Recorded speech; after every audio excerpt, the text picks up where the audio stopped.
आज भी नियम है। अगर बहुत दुखी मनुष्य होता है, बहुत तकलीफ में होता है, बहुत कष्टप्रद होता है, उसके दुख का जब कोई निवारण ही नहीं होता। कहीं कोर्ट का केस, कचहरी, थाना, पुलिस, डॉक्टर, कहीं एक्सीडेंट, कहीं फैक्ट्री चलती चलती बंद हो गई, व्यापार चलता चलता बेकार हो गया।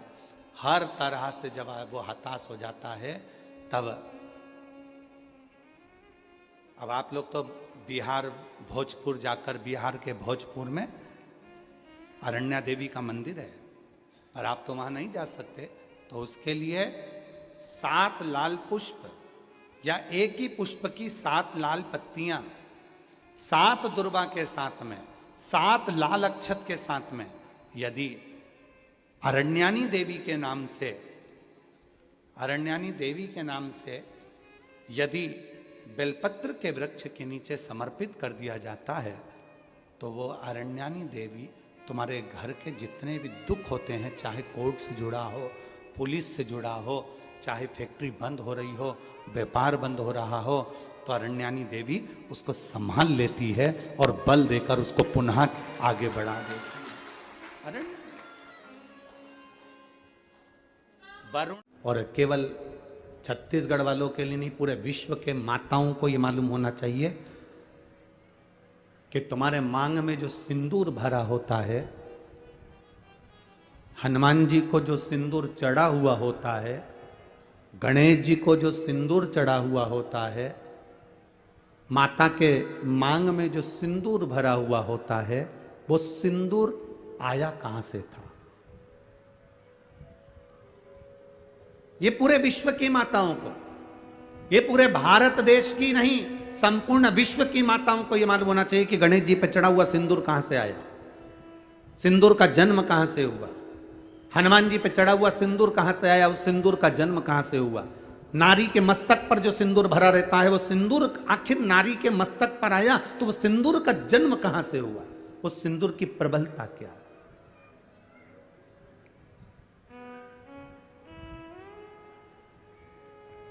उसको ज्ञात होना चाहिए।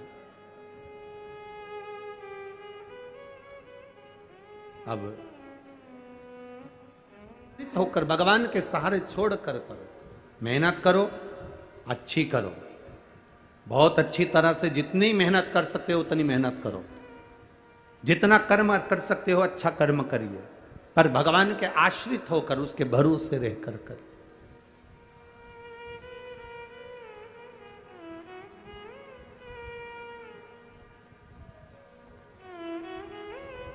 अपनी जिंदगी में कोई कर्म ऐसा कर कर जाऊं कि बाद में लोग याद रखें। एक बार ब्रह्मा जी विश्राम कर रहे, जब नया कल्प प्रारंभ होने वाला रहता है, तो नए कल्प के प्रारंभ के पहले ब्रह्मा जी से कहा गया है कि तुम कुछ देर का विश्राम कर सकते हो, तुम कुछ देर का आराम कर सकते हो, तुम कुछ देर का विश्राम कर सकते हो। अब नया कल्प प्रारंभ होने वाला था, जब नया कल्प प्रारंभ होने वाला रहता है, तब 33 कोटि देवी देवता सब ब्रह्मा जी के पास आते हैं और ब्रह्मा जी के पास आकर उनकी स्तुति करते हैं। और स्तुति के साथ में जो नया कल्प का निर्माण होता है, नई सृष्टि का जो निर्माण होता है, उसको, उसका संचालन ब्रह्मा जी के सम्मुख में सब देखते हैं। नया कल्प, अब नए कल्प का प्रारंभ होने वाला था, सारे देवता ब्रह्मा जी के पास में जाके खड़े हो गए। सारे देवताओं ने ब्रह्मा जी के पास जाकर, सारे देवता देख रहे थे, और ब्रह्मा जी जैसे ही बस नया कल्प प्रारंभ होने वाला था, और ब्रह्मा जी के लिए नियम है कि थोड़ी देर की निंद्रा, थोड़ी देर के लिए विश्राम आप कर सकते हो, और ब्रह्मा जी कुछ देर का विश्राम कर रहे थे। ब्रह्मा जी थोड़ी देर की निंद्रा ले रहे थे, और निंद्रा लेते ही ब्रह्मा जी बस उठे, उठते से ब्रह्मा जी के मुख में जमाई आ गई। जैसे ही जमाई आई, तो ब्रह्मा जी के जमाई लेते से ही उसमें से एक विकराल सा, बड़ा बड़ा विचित्र सा एक मनुष्य बाहर निकला। बड़ा विकराल सा, बड़ा विचित्र सा, बड़ा विचित्र।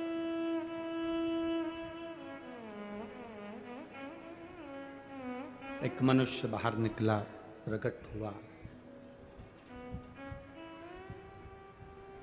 ब्रह्मा जी ने देखा कि बड़ा सारा उसका स्वरूप है, बहुत बड़ा उसका स्वरूप है और सुंदर भी बहुत है।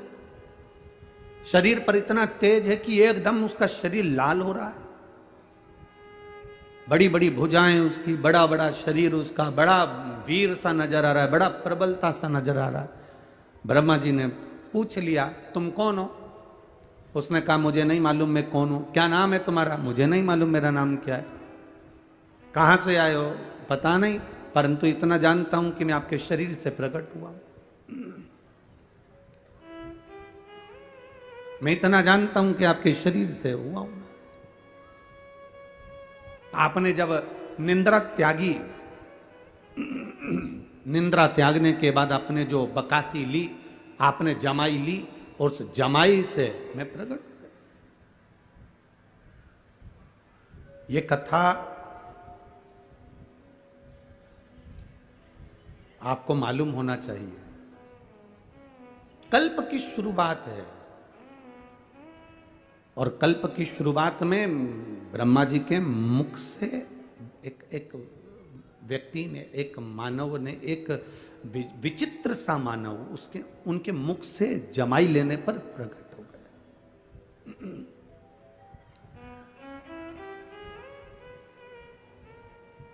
कौन हो तुम? हमें मालूम नहीं। क्या नाम है तुम्हारा? हमें मालूम नहीं। कहां से आए हो? हमें मालूम नहीं। हमें कुछ ज्ञात नहीं है। ब्रह्मा जी ने देखा बड़ा वीर है, चेहरा लाल, शरीर लाल, पूरा शरीर बड़ा वीरता का दिख रहा है और बड़ा प्रबल शरीर है, भुजाएं विशाल, शरीर विशाल। ब्रह्मा जी ने उसका नाम सिंदूर रख दिया। क्या नाम रखा? जम के बोलो जरा। सिंदूर। ब्रह्मा जी ने उसका नाम सिंदूर रख दिया।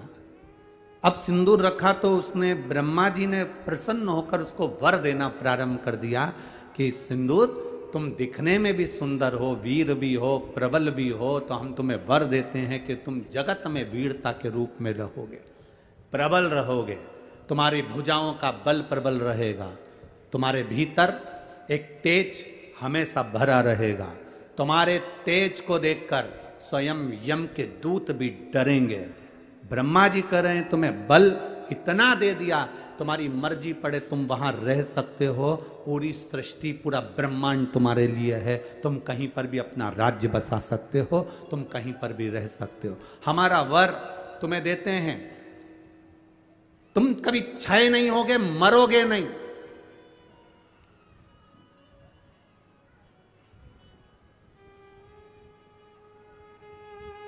पीछे शंकर भगवान खड़े थे।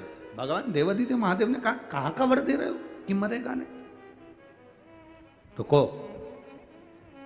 अगर इसको ये वर मचाना प्रारंभ कर देगा, नहीं मचाएगा प्रभु। ब्रह्मा जी ने माना नहीं शिव जी का कहना। तुम्हारी भुजाओं में बल रहेगा, तुम जिसको चाहो अपनी भुजाओं के बल पर तुम दमोच सकते हो, मार सकते हो, पीट सकते हो, तुम किसी को दबा सकते हो। बस सिंदूर को वर पर वर मिल गए ब्रह्मा जी के। इतने प्रसन्न, क्योंकि औलाद ब्रह्मा जी के मुख से जमाई करने पर, ब्रह्मा जी के मुख को बकासी आने पर, जमाई करने पर यह बालक निकला, तो प्रसन्नता हूं, मेरा पुत्र है, मेरा बेटा।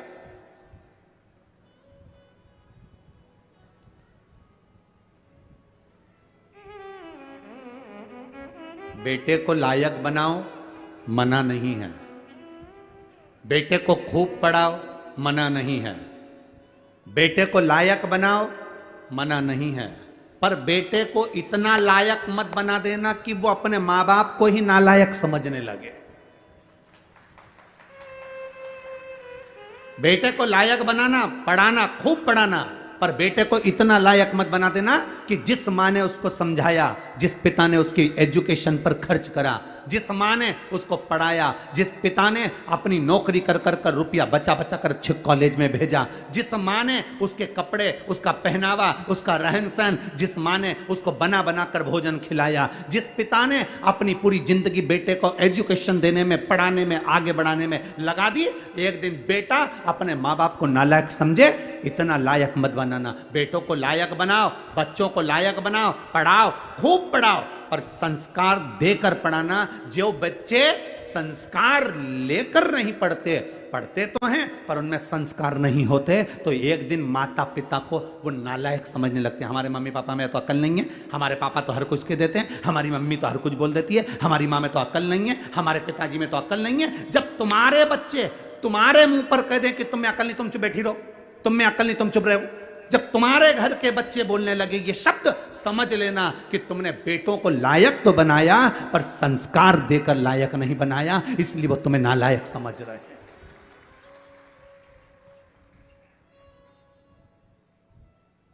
खूब पढ़ाओ, हम मना नहीं करेंगे, जितनी तुम्हारी कैपेसिटी है उससे ज्यादा पढ़ाई है, जितनी तुम्हारी कमाई है उससे ज्यादा खर्च कर कर बेटों को उज्जवल भविष्य बनाइए। बेटा बेटी को अच्छा पढ़ाने का प्रयास करिए, बेटा बेटी का जिंदगी अच्छा बनाने का प्रयास करिए, पर बेटा बेटी आपको लायक बनते बनते आपको नालायक ना समझने लगे, इसलिए थोड़ा संस्कार देने का प्रयास करिए। बच्चों से कहो एक लोटा जल शिव जी को चढ़ा करा, बच्चे कहेंगे माँ जल चढ़ाने से क्या होता है? कुछ नहीं होता, मेरे मन को शांति मिलती है, तू जल चढ़ा करा। मैं जल चढ़ाने नहीं जाऊंगा, मैं भोजन नहीं दूंगी, मैं बाजार में खा लूंगा, घर का दरवाजा बंद है, जाओ खाओ। बच्चों को लायक बनाने का प्रयास करो पर साथ में संस्कार देकर। अपने दादा दादी के पांव पड़, प्रणाम कर, चरण छू, नमन कर। एक दिन बेटा चरण नहीं छूता, दूसरे दिन मामी नाना घर के बच्चे माता पिता कहते थे कोई बात नहीं कल छू लेगा, हो गया ना, आज नहीं छुआ ना, कल छू लेगा, कल फिर नहीं छुआ, परसों छू लेगा, ना ना चरण छू। बच्चों को झुकाना, प्रणाम करना, नमन करना, आदर करना, सत्कार करना, बच्चों को ये सिखाना पड़ेगा। आज बड़ी विडंबना का जीवन, बड़ा विडंबना का समय चल रहा है। हम बेटा और बेटी को पढ़ा तो लेते हैं, हम बेटा और बेटी को उज्जवल भविष्य बना तो देते हैं, हम बेटा और बेटी को लायक बना तो देते हैं, पर हमारे बच्चे हमको एक दिन नालायक समझने लगते हैं, तब दिल दुखता है कि मेरी औलाद मेरे मुंह पर कह कर जा रही है, दुख होता है अंदर से। पढ़ाओ, कलेक्टर बनाओ, एसपी बनाओ, टीआई बनाओ, तुम्हारी मर्जी, पढ़े मंत्री बनाओ, संतरी बनाओ, कलंतरी बनाओ, तुम्हारी मर्जी, पढ़े तुम जो बनाओ, पर उनकी वाणी पर तुम्हारा आदर होना चाहिए। ऊंचे सिंहासन पर बैठकर आदर के शब्द समाप्त नहीं होना चाहिए। उनकी वाणी में तुम्हारा सम्मान होना चाहिए, उनकी वाणी में तुम्हारा आदर होना चाहिए, तुम्हारा सत्कार होना चाहिए।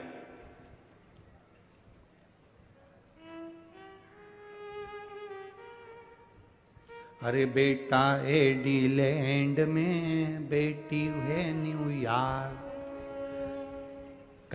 कई माता पिता रायपुर में हमसे कहते हैं, हमने पूछा क्यों साहब कहाँ रहते हो?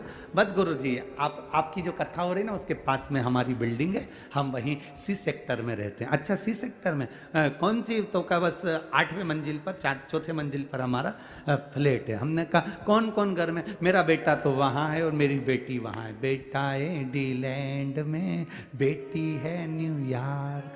और ब्राइट बच्चों के लिए हुआ बुढ़ापा डार को काका क्या करोगे, ये रुपया कहाँ धरोगे? बेटा बाहर, बेटी बाहर। तो हमने कहा तुम कौन कौन हो? बस हम दोनों पति पत्नी। कहाँ रह रहे हो? फ्लैट में रह रहे हैं। अच्छा तो तुम दोनों अपने बेटा बेटी के पास क्यों नहीं चले जाते? बस अब विचार तो करा है, पर बेटे के यहाँ एक बार गए थे तो अब वहाँ पर हमारा मन नहीं लगा तो हम वापिस आ गए। बेटी के यहाँ वहाँ भी मन नहीं लगा तो हम वापिस आ गए। तुम जब बीमार पड़ते होगे, तकलीफ होती होगी, शरीर में कष्ट तो होता होगा, या तुम्हारे घर में मेहमान आते होंगे तो सामान कौन ला कर देता है? तो मैं डॉक्टर को दिखाने कौन जाता है? तो कहती है हमारे पड़ोसी बहुत अच्छे हैं, उनका बेटा है ना, उनकी बेटी है ना, हमको गाड़ी में बिठाकर वो तुरंत डॉक्टर को दिखाने चले जाते हैं। हमने कहा फिर एक काम करना, फ्लैट भी पड़ोसी के बेटे को देकर जाना।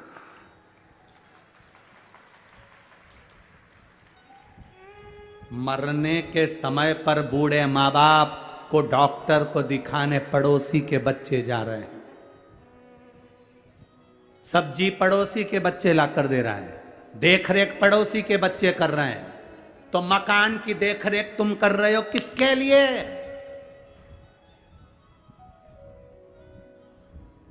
किसके लिए? आसक्ति नहीं जा रही। हमने कहा एक काम करो न, जब पड़ोसी का बच्चा इतना कर रहा है तो एक काम कर दो, उसको थोड़ा बहुत तो अपनी प्रॉपर्टी दे। अरे गुरुजी कैसे लेके जाना? डॉक्टर को दिखाया है तो क्या प्रॉपर्टी दिया है? सब्जी ला के दे देता कि प्रॉपर्टी दे दे? तो तुम्हारे बेटे तुमने बड़े करे थे तुम्हारी सेवा के लिए, वो तुम्हारी सेवा नहीं कर रहे, तो तुम किसके भरोसे? किसके? अखबारों में देखो, अखबारों में जरा पढ़ना, कभी पुराना कई जगह का आपको मिलेगा, बुढ़ा बुढ़ी मर गए, बेटों को सूचना दे दी कि आ जाओ अंतिम संस्कार करने, तो कहते हैं ऑनलाइन करा देना। बाद में जब मर गए, अंतिम संस्कार भी मोहल्ले के लोगों ने कर दिया, तब बेटा बेटी आए, जमीन जायदाद बेच के पैसा लेके चले गए, पर माँ बाप का पिंडदान तक नहीं करा। ये जीवन है मानव का। किसके लिए जी रहे? हम किसके लिए अपनी जिंदगी जी रहे हैं? अरे बेटा इंग्लैंड में, बेटी है न्यूयॉर्क, और ब्राइट बच्चों के लिए हुआ बुढ़ापा डार्क। ओ काका क्या करोगे, ये रुपया कहाँ धरोगे?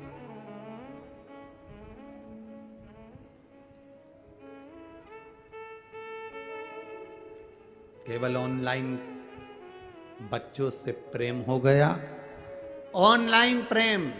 बच्चे वहां बैठे हैं, 2 साल में 4 साल में एक बार आते हैं और माता पिता खुश होकर कहते मेरे बच्चे को समय नहीं मिलता, इतना व्यस्त इतना व्यस्त इतना व्यस्त, मेरे बच्चों को समय नहीं मिलता, मेरे बच्चों को तो समय नहीं मिलता। मेरा बेटा तो वहां है, मेरी बेटी तो वहां, मेरा बेटा तो वहां, मेरी बेटी।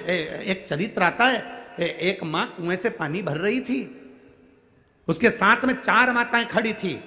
एक माँ बोली, बेटा जा रहा था, हाथ हिलाकर बोला माँ हाय, स्कूल जाते जाते। मेरी माँ ने कहा मेरा बेटा सीबीएसई कोर्स से पढ़ाई कर रहा है। दूसरा बेटा जा रहा था, माँ को हाथ हिलाकर बोला माँ जा रहा हूं, जा। मेरा बेटा अंग्रेजी स्कूल में पढ़ रहा है।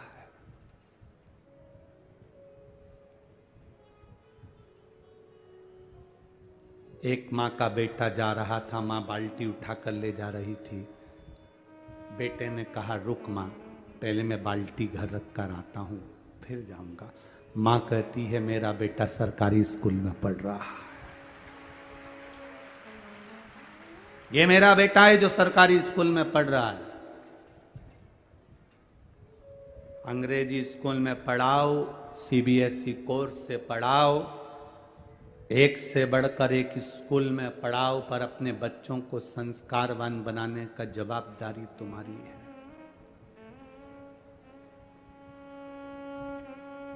क्या करोगे बाद में?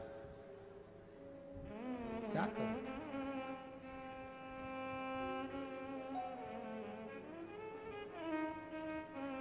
अगर स्नेहवश कोई जवाबदारी आपके जीवन में अपने बच्चों पर नहीं छोड़ी है, तो वो बच्चे आपको भी नहीं कुछ प्रभाव दे पाएंगे। दीजिए।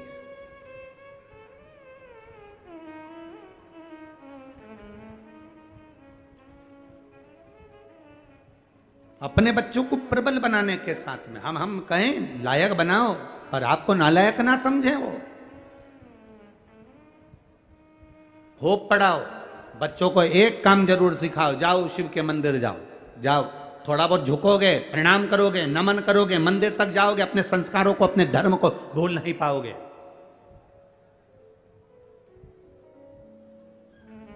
जिस बेटे को भगवान ब्रह्मा जी ने वर दे दिया, जिस बेटे को सब कुछ दे दिया, ब्रह्मा जी प्रसन्न होकर मेरा बेटा मेरा बेटा मेरा बेटा करके सब कुछ दे दिया। ब्रह्मा जी ने पूरे वर पूरे आशीर्वाद जो दे सकते थे बेटे को दे दिया। सारे वर सारे आशीर्वाद ब्रह्मा जी ने अपने पुत्र सिंदूर को दे दिए, सारे वर।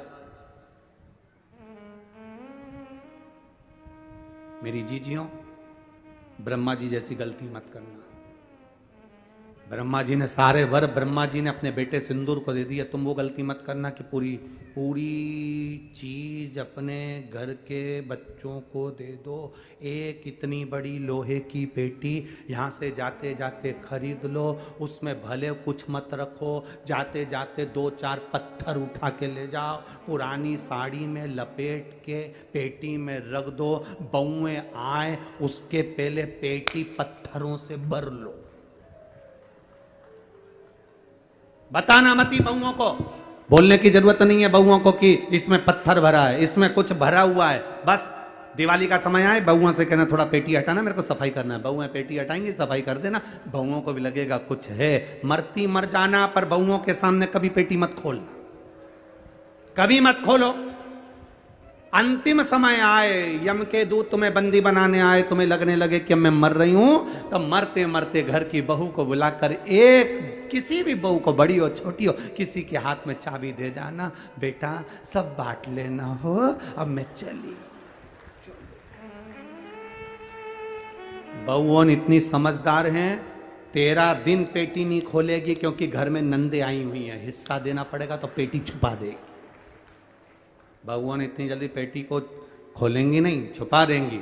अब बहुओं को मालूम है सास के पास बहुत सामान है, तो 10वां भी अच्छा करेगी, 12वां भी अच्छा करेगी, खूब साड़ी बांटेगी, 12-13 खिलाएगी पिलाएगी, लड्डू गुलाब जामुन इमरता भजिया, सारे ब्राह्मणों का भोजन कराएगी, मेहमान को भी खूब देगी। और सब चले गए और ननन भी चली गई, तब बहुएं पेटी खोलेंगी और उनमें से भाटा निकलेगा और करम फोड़ेंगे। अब अपने को टेंशन नहीं, अपन तो गए, अपना काम हो गया ना। ब्रह्मा जी जैसी गलती मत कर देना कि पूरे बार एक साथ दे दिया, आयुष्मान भव, चिरंजीवी भन, यशवान भव, ये भी दे दिया वो भी दे दिया। ऐसी गलती मत कर देना। थोड़ा ना थोड़ा अपना बुढ़ापा निकालने के लिए